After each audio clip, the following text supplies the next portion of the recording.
বন্ধু, আমরা সবাই জীবনে সফল হতে চাই।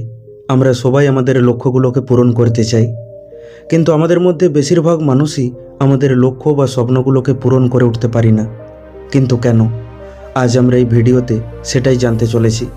তাই ধৈর্য ধরে ভিডিওটি শেষ পর্যন্ত দেখুন।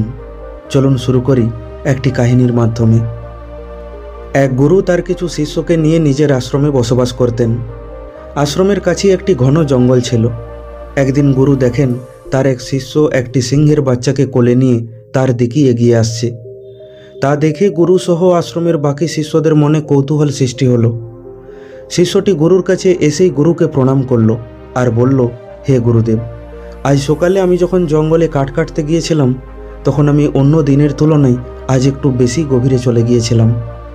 সেখানে কাঠ কাটতে কাটতে আমি এক জন্তুর গর্জনের আওয়াজ শুনতে পেলাম। তা শুনে আমি ভয় পেয়ে একটি গাছের আড়ালে লুকিয়ে পড়েছিলাম। গাছের আড়াল থেকে লুকিয়ে লুকিয়ে আমি একটি সিংহের বাচ্চাকে ঝোপ থেকে বেরিয়ে আসতে দেখলাম। প্রথমে ভাবলাম এর মাও হয়তো কোথাও আশেপাশেই আছে, তাই আমি চুপ করে সেখানে অপেক্ষা করতে লাগলাম। কিন্তু কিছুক্ষণ অপেক্ষা করার পর বুঝতে পারলাম এই বাচ্চাটি তার পরিবারের থেকে আলাদা হয়ে গেছে। তখন আমি ভাবলাম এখানে থাকলে কোনো হিংস্র পশু তাকে খেয়ে ফেলবে, তাই আমি তাকে আমার সঙ্গে এখানে নিয়ে এলাম। গুরুদেব, একে আমরা পোষ মানিয়ে আশ্রমে রাখতে পারি না? গুরুদেব তখন বলেন, এ হলো জঙ্গলের সবথেকে হিংস্র পশুর সন্তান। একে এখানে রাখা মানে নিজের পায়ে কুড়োল মারার সমান। হতে পারে এর মা একে খুঁজতে খুঁজতে এখানে চলে আসবে, আর তাতে বিপদ আমাদেরই বাড়বে। না হয় এ নিজেই বড় হয়ে কালকে আমাদের উপরই হামলা করে বসবে। আর তুমি যাকে দুর্বল মনে করে এখানে আশ্রয় দেওয়ার জন্য নিয়ে এসেছো, সেই জঙ্গলের রাজপুত্র। সে বড় হয়ে এই জঙ্গলেই রাজ করবে। এই জঙ্গল তার ঘর, আর তুমি তার নিজের ঘরেই তাকে অসুরক্ষিত মনে করছো। সমস্ত শিষ্য গুরুর কথাগুলোকে মন দিয়ে শুনছিল। তারপর গুরুদেব বলেন, যদি আপন করতেই চাও তাহলে এই সিংহের বাচ্চার বদলে সিংহের গুণগুলোকে আপন করো, যেই গুণগুলোর জন্য তাকে জঙ্গলের রাজা বলা হয়। তখন শিষ্যরা বলে ওঠে, হে গুরুদেব, আমরাও সেই গুণগুলো সম্বন্ধে জানতে চাই। গুরুদেব তখন মৃদু হেসে বলেন, ঠিক আছে, আজ আমি তোমাদের সিংহের 7টি গুণ সম্পর্কে বলবো। তোমাদের মধ্যে যে এই 7টি গুণকে আপন করে নেবে সে একজন রাজার মতো জীবনযাপন করবে।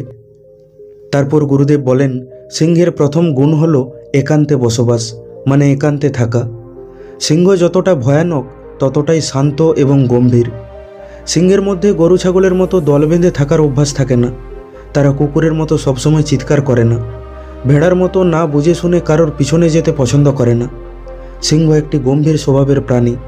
তারা একা থাকতে ভয় পায় না, বরং তারা একা থাকতে পছন্দ করে। সিংহের একাকিত্ব তার দুর্বলতা নয়, বরং সেটা তার ক্ষমতা, যেটা তাকে জঙ্গলের বাকি জন্তু জানোয়ারদের থেকে আলাদা করে তোলে। সিংহ যখন শিকার করে না তখন হয় সে তার পরিবারের সঙ্গে সময় কাটায়, আর না হয় সে একাই শান্ত ও গম্ভীর হয়ে নিজের সাথে সময় কাটায় আর নিজের আত্মবিশ্বাস ও মর্যাদাকে বজায় রাখে। তারা অহেতুক জঙ্গলের বাকি পশুদের মতো ঘোরাঘুরি করে না। আমরাও যদি সিংহের মতো একা একা থাকতে পারি, একাকিত্বকে কাজে লাগাতে পারি, তাহলে আমরাও যে কোনো কিছু অর্জন করতে পারবো। কারণ একান্তে থেকেই নিজেকে জানা সম্ভব, নিজেকে বোঝা সম্ভব। কিন্তু আজকাল আমরা সবার সাথে থাকতে থাকতে অন্যের উপর এতটাই নির্ভরশীল হয়ে পড়েছি যে আমরা আর একা একা কিছুই করতে পারি না, একা থাকতে পারি না। একা কিছু করতে গেলে সব জায়গায় ব্যর্থ হয়ে যায়। তাই তোমরাও যদি সিংহের মতো নিজের জীবনের রাজা হতে চাও, তাহলে একা চলার সাহস করো, একাই শুরু করো, একাই এগিয়ে যাও। তারপর গুরুদেব বলেন, সিংহের দ্বিতীয় গুণ হলো তার চিন্তাভাবনা। সিংহ জঙ্গলের সবচেয়ে বড় পশু নয়, সবচেয়ে চালাক পশু নয়, সবচেয়ে লম্বা পশুও নয়, সবচেয়ে বেশি দৌড়াতেও পারে না। তবুও তাকে পশুরাজ বলা হয়। কেন? কারণ তার চিন্তাভাবনা। সে কখনো শিকারের আকার ও ক্ষমতা দেখে ভয় পায় না। সে যে কোনো শিকারকে দেখে প্রথমে এটাই ভাবে যে কী করে একে আমি হারাবো। সে একবারের জন্য ভাবে না যে আমিও হারতে পারি। সিংহ কেবল জিতার জন্য ভাবে। সেই জন্য সে তার সমস্ত ক্ষমতা নিজের লক্ষ্যের উপর দিতে পারে, আর শেষ পর্যন্ত সেই জিতে। একটি সিংহকে জঙ্গলের রাজা বানায় তার এই জিতার ইচ্ছা শক্তি। আমরাও যদি নিজের ক্ষমতার উপর বারবার সন্দেহ না করে আত্মবিশ্বাসের সাথে নিজের মনে জিতার ইচ্ছাশক্তি নিয়ে নিজের লক্ষ্যের পিছনে লেগে থাকি, তাহলে আমরাও যে কোনো লক্ষ্যকে অর্জন করতে পারবো, বড় বড় সমস্যাকে হারাতে পারবো। তার জন্য শুধু প্রয়োজন নিজের দৃষ্টিভঙ্গিকে বদলানোর, নিজের চিন্তাভাবনাকে বদলানোর। নিজের মন ও চিন্তাভাবনার উপর নিয়ন্ত্রণ রাখাটাই হলো সফলতার চাবিকাঠি। যার মন শান্ত আর যার দৃষ্টিভঙ্গি পজিটিভ, সে খারাপ পরিস্থিতিতে থেকেও সফল হওয়ার ক্ষমতা রাখে। যে নিজেকে বিজেতা মেনে নেবে, সে সফলতার রাস্তায় প্রথম পদক্ষেপ বাড়িয়ে ফেলবে। তারপর গুরুদেব বলেন, সিংহের তৃতীয় গুণ হলো শিখতে থাকা। ছোটবেলায় অন্য পশুর বাচ্চাদের মতোই সিংহের বাচ্চাও কোমল হয়, কিন্তু সিংহের বাচ্চাদের মধ্যে ছোট থেকেই একটা আলাদা গুণ থাকে যা তাদের অন্যদের থেকে ভিন্ন করে তোলে, আর তা হলো শেখার আগ্রহ। তারা নিজের মা বাবার প্রত্যেক গতিবিধিকে খুবই মনোযোগ সহকারে লক্ষ্য করে আর তাদের থেকে শিখতে থাকে। তারা শিখতে থাকে কিভাবে লাভ দিতে হয়, কিভাবে শিকার করতে হয়, কিভাবে নিজেকে শক্তিশালী বানাতে হয়, কিভাবে জলদি দৌড়াতে হয়। তারা সেই সময় ছোট হলেও তাদের চোখ সব কিছু মনোযোগ সহকারে দেখতে থাকে। আমাদেরকেও জীবনে যতটা পারা যায় ততটা শিখতে হবে, কারণ আমরা যত শিখব তত এগিয়ে যাব। যে কোনো সফল মানুষকে দেখো, তারা সবসময় নতুন কিছু শেখার চেষ্টা করে। সর্বদা মনে রাখবে, শেখার কোনো বয়স হয় না। তাই যে কোনো বয়সে, যে কোনো সময়, যে কোনো কারো থেকে কিছু শেখার সুযোগ পেলে সেটা শিখে রাখবে। এমনকি শত্রুর থেকেও যদি কিছু শেখার সুযোগ আসে, তাহলে অহংকার না করে তা শেখার চেষ্টা করবে। কারণ আমরা কেউ জানি না আজকে শেখা জিনিস জীবনে কখন কাজে লেগে যাবে আর আমাদের বিপদ থেকে বের করে আনবে। তাই যতক্ষণ বেঁচে থাকবে ততক্ষণ শেখার চেষ্টা করবে। তারপর গুরুদেব বলেন, সিংহের চতুর্থ গুণ হলো ধৈর্য। এমন নয় যে সিংহ যে কোনো কারোকে নিজের শিকার বানিয়ে ফেলে। সিংহ শিকারকে নির্বাচন করার পর ঝোপের মধ্যে লুকিয়ে ধৈর্য ধরে বসে থাকে আর সঠিক সময় ও সুযোগের অপেক্ষা করতে থাকে। সে নিজের শিকারের দিকে এক দৃষ্টি তাকিয়ে থাকে। সে শিকারের প্রতিটি কার্যকলাপের উপর লক্ষ্য রাখে আর সঠিক সময়ের অপেক্ষা করে, যখন সে নিজের সম্পূর্ণ ক্ষমতা দিয়ে তার উপর ঝাঁপিয়ে পড়তে পারবে, যাতে তার শিকার বাঁচতে না পারে। অনেক সময় শিকার করার আগে সিংহ তার শিকারের উপর ঘন্টার পর ঘন্টা শুধু লক্ষ্য রাখে আর সঠিক সময় ও সুযোগের অপেক্ষা করতে থাকে। যখন কোনো পশুর দল সিংহের সামনে দিয়ে পেরিয়ে যায়, তখন সিংহ এরকমই কারোর উপর হামলা করে না, বরং সেই দল থেকে যে কোনো একটি পশুকে সে টার্গেট করে, তারপর পুরো ক্ষমতা ও পরিকল্পনার সাথে তার উপর হামলা করে। যতক্ষণ না সঠিক সময় হচ্ছে ততক্ষণ তার উপর সে হামলা করে না। সে যদি কোনো রকম পরিকল্পনা না করে এমনি কারোর উপর হামলা করতে যায়, তাহলে হতে পারে শিকার হাত থেকে ফসকে যাবে। আর একবার শিকার হাত থেকে ফসকে গেলে কয়েক ঘন্টা তাকে ক্ষুধার্তই থাকতে হবে, কারণ শিকারের পিছনে হামলা করতে গিয়ে তারা এতটাই ক্লান্ত হয়ে পড়ে যে পুনরায় তাদের আর শিকার করার ক্ষমতা থাকে না। ঠিক সেরকম আমাদের মধ্যেও ধৈর্য ও পরিকল্পনা থাকা খুবই দরকার। মাঝে মধ্যেই আমরা একটা ভুল করে থাকি। কোনো পরিকল্পনা না করেই লোকেরা আমাদের যেমনটা বলে আমরা তেমনটাই করতে শুরু করে দিই, যার ফলে আমরা ব্যর্থ হয়ে পড়ি। তারপর আমরা আমাদের লক্ষ্য বদলে ফেলি, সেই কাজ ছেড়ে আবার অন্য কিছু করতে শুরু করি। সেই জন্য আমরা কোনো কিছুতেই সফল হয়ে উঠতে পারি না। তাই আমাদেরকেও সিংহের মতো একটি লক্ষ্যকে নির্বাচন করে পুরো ক্ষমতার সাথে সেটাকে অর্জন করার চেষ্টা করতে হবে। তারপর গুরুদেব বলেন, সিংহের পঞ্চম গুণ হলো অনুশীলন বা অভ্যাস। সিংহকে সিংহ তৈরি করে তার অভ্যাস। সিংহ যখন ছোট থাকে তখন সে তার মা বাবাকে শিকার করতে দেখে, আর তা দেখে তারা নিজেদের মধ্যে শিকারের অভ্যাস করে। তারা একে অপরের সাথে খেলতে খেলতে শিকার করার কৌশল শিখতে থাকে।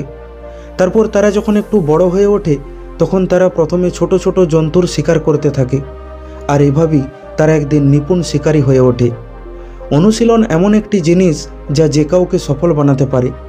একজন ধ্যানী রোজ অনুশীলনের মাধ্যমে নিজের ভিতরে মনোযোগ দিতে পারে।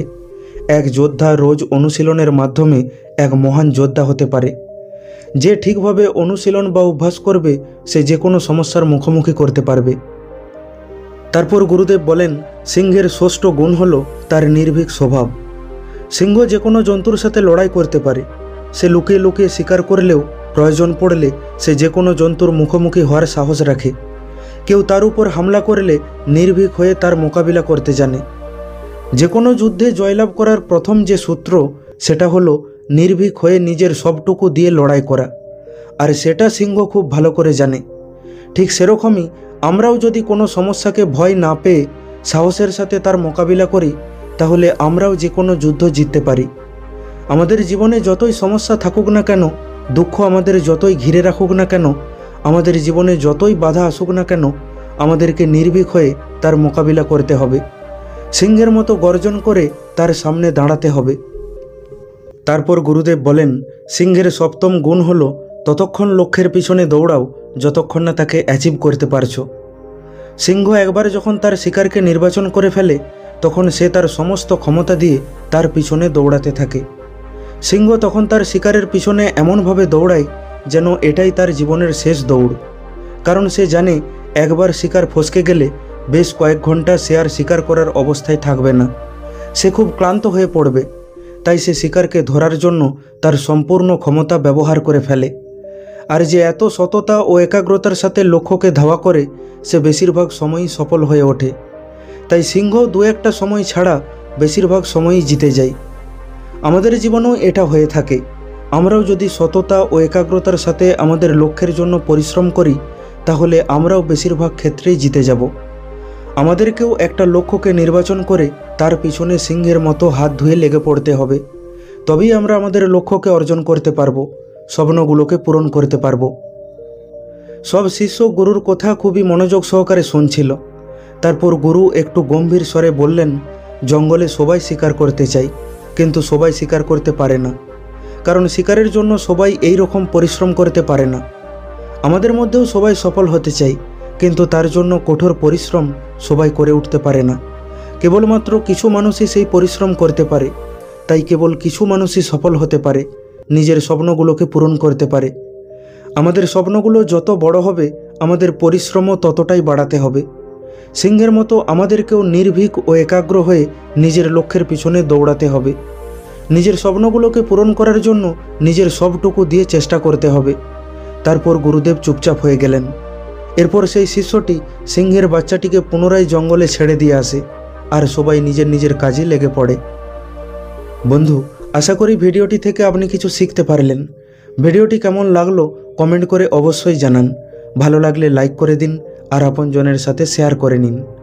প্রতিনিয়ত এই রকম শিক্ষামূলক ভিডিও পেতে এখনই আমাদের ইউটিউব চ্যানেলটিকে সাবস্ক্রাইব করে নিন। খুব তাড়াতাড়ি ফিরে আসব অন্য একটি শিক্ষামূলক ভিডিও নিয়ে। ভালো থাকবেন। ধন্যবাদ।